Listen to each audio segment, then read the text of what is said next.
kay man Nafissatou Djiba laa tudd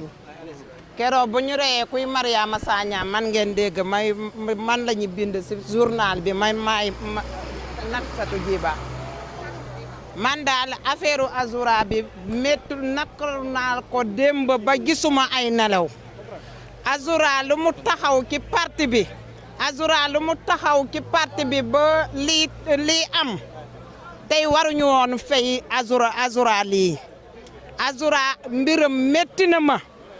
keroog Waly Diouf Bodian waxee dama doon jooy Waly Diouf Bodian laa gëm mooy suñu coordinateur département bu Kër Massar affaire Azoura moo ma tax fii laa yendu tey fii laa yendu ndax dama ñëw pour soutenir Azoura daal nañu ko bàyyi Azoura defu fi loo xam ne ñu war a tëj bëri nañu fi ñu war a tëj mooy ñi rey 80 et quelques personnes yi fii ci Sénégal waaw mooy ñi rey fii 80 suñu doom yi ñi rey fii ñoom ñoo jarawut ñu tëj leen prison Azoura place am de prison Azoura nañ ko bàyyi dem faj ko Azoura faju moo ko gënal demaat tëjaatu ko waaw loolu moo ma tax a jóg dañ ko seetaan kay Azoura bu mu génnee prison lañ ko war a dem xool boppam bi ñu bëri sama benn booy boobu tam jàpp nañ ko bu dëkk du Kayre ki dëkk fee nu mu tuddati buun ki dëkk montagne dégg nga affaire moto waaw loolu lu ma méttitul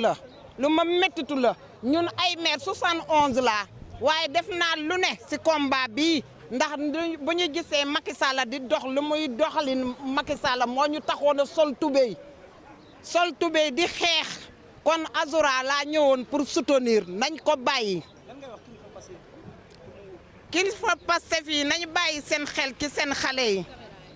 waaw nañu bàyyi seen xel ci seen booy yi leen xeexal muy Sonko muy Diomaye nañu bàyyi seen xel ci xale yi ñun ay mag lañu waaye dañoo jóg pour suñu xale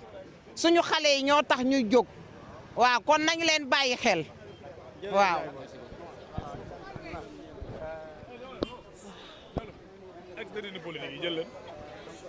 voilà mi ngi noonu ba tey ñu woy di continuer jël li nga xam ne moom moo di ay réaction ñenn ñi di ay naataango ex député ñu jël leen ñu joxe seen kàddu par rapport ak li tax ñu teew fii ci cybercriminalité. baax na salaamaaleykum gars ñëw nañu salaamaaleykum ay tudd Ousmane Badji ñu naan ma grand-père nekk coordonnateur Pastef parcelle unité 2 de commune de Golf Sud Pastef Golf Sud Pastef Guédiawaye bon ñun ñu ngi ñëw fii en tant que représenté militant au Pastef Golf Pastef Guédiawaye nekk tamit ex détenu politique maanaam ñu nag ex détenu politique nekk coordonnateur Pastef unité 2 commune Golf Sud Ousmane Badji grand-père ñu ngi ñëw fii en tant que ñun ak Azoura ñoo nekkoon doon fële prison Rebeuss maanaam naqar boobu noonu ñun ñoo ko partagé woon ma ne dañoo ñëw soutenir suñu frère suñu mbokk patriote Azoura Fall dañoo jàpp ne lii nii du yoon injustice la ñun mënuñoo nekk di dund injustice bu ñu nekkee opposition kon na ñëw ba jël pouvoir di kon di ko dund Azoura Fall dafa subir traumatisme képp ku nekk ak moom Rebeuss ñii nekk sama ginnaaw duñu ma bàyyi ma fenn gis lu mu dund Azoura Fall bu mu nekkee Rebeuss prison si kaw prison la doon dund maanaam dafa nekkoon isoloir mooy Rebeuss boo amee problème mu santé dañ lay isolé yóbbu la chambre yi naan chambre médicale foofu doo gis kenn à part médecin maanaam ñi am problème mu xel lañ fay xaw a isolé ak ñoo xam ne dañoo war a dem chaque jour gis médecin moo tax ñu isolé leen maanaam prison si biir prison sa morom détenu yi doo leen gis demoon na ba commencé handicapé ñaari beeke la doon yor pour nga gisaan Azoura prison sax foog ngeen dem télécentre pour nga mun ko gis traumatisme boobu da ko dal bu mu génnee prison ñu ñëwaat ne da ngay plainte si ay saaga si régime bi nga xam ne moo fi nekkoon di rey ay nit kan la saaga Macky Sall bi mu nekkee fii président ñaari gendarme Didier Badji Fulbert Sambou dañoo disparaître palais APR dañ doon rey nervi yu doon rey amay policiers yu doon rey ay commissaire Sankharé jàppaguñ leen ana Antoine Diome jàppaguñ ko Parcelles laa dëkk bëri woon na nervi yi kenn jàppu si kenn Guédiawaye bëri woon na nervi Dakar bëri woon na nervi yi doon rey ñu koy gis di leen filmer kenn jàppu si kenn ñu jàpp benn nit parce que dafa saaga ko doon commandité loolu noonu au nom de quoi xam nga cette rupture nous plombe Macky Sall ku ko saaga dañ la war a décorer Sénégal ku saaga nday Macky Sall dañ laa war a décorer kenn warul a tëj saaga nday moo gën a sedd si ñoom waa APR parce que ku rey nit l'islam nee na sariya nee na ku rey nit dañ la war a rey ñoom kan reyuñu comme reyuñu leen rek ñoom nañ sant yàlla saaga lañ am nañ soutenir Azoura Pastef nañu soutenir dooleel seen militant de base yi dañoo falu fàtte leen ex détenu politique yi bu ñu génnee prison ba léegi dañoo nekk si ay traumatisme 6 ex détenus si ñoom dee nañ génn nañu àdduna séquelle emprisonnement bi moo leen dal 6 am na yeneen 6 yu dellu prison Azoura bu ñu ko yóbboo prison day nekk 7e ex détenu am na 6 ex détenus yoo xam ne bu ñu génnee ba léegi seen problème prison yi dañoo delluwaat prison ñu laaj même Maïmouna Dièye ministre de la famille et de la solidarité mu seetaan mu soytu ex détenu politique yi seen situation daa dérisoire ex détenu politique yi ñu ngi ñaan seen leader président Ousmane Sonko mu recevoir leen bu ñu génnee kaso ba léegi amul kenn ku leen recevoir du président Ousmane Sonko du président Bassirou Diomaye Diakhar Faye c'est le président de tous les Sénégalais mais Pastef la bokk si parti bi la bokk Ousmane Sonko recevoir na ex détenu yi benn yoon 12 membres la si recevoir recevoirul ñëpp war na mën a recevoir ñëpp moi je pose la question quel est le lobby quel est ce lobby derrière Ousmane Sonko qui lui interdit de recevoir les ex détenus politiques na leen recevoir nekkul lu ñuy imposer nekkul lu ñuy chantage nous on ne va jamais faire chanter notre leader Sonko c'est notre leader moom rek la ñuy topp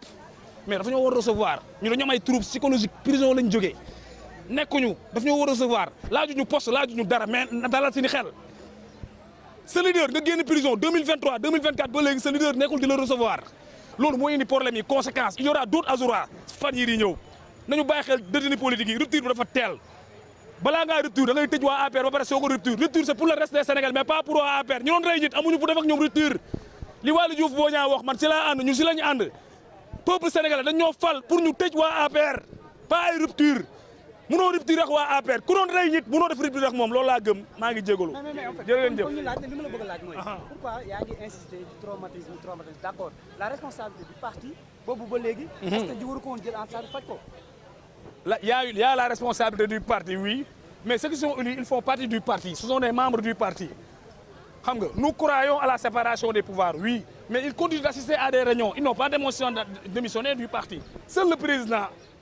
Bassirou Diomaye Diakhar Faye a démissionné du parti. Ça, c'est nos textes, c'est l'éthique de Pastef. Mais Ousmane Sonko, c'est le leader de Pastef, c'est le président de Pastef. Qu'ils reçoivent les ex-détenus politiques. Nous recevons, nous avons 2000. Nous avons des problèmes. Nous avons chaque jour des choses. Nous avons sutura. nee naa la 6 si ñun dellu nañ ko so 6 benn booy bàcc seen barki démb la génn moto la jënd xamul ni moto bi nekk moto bi amul kayit ñu delloo ko kaso booy amul si luñ jàpp ay 500000 150 réglé le problème bi booy xeexuñu woon pour ay poste xeexuñu woon pour ay xaalis mais nañ leen jël en charge dafa am si booy ñoo xam ne seen jàng dafa yàqu na leen fay ut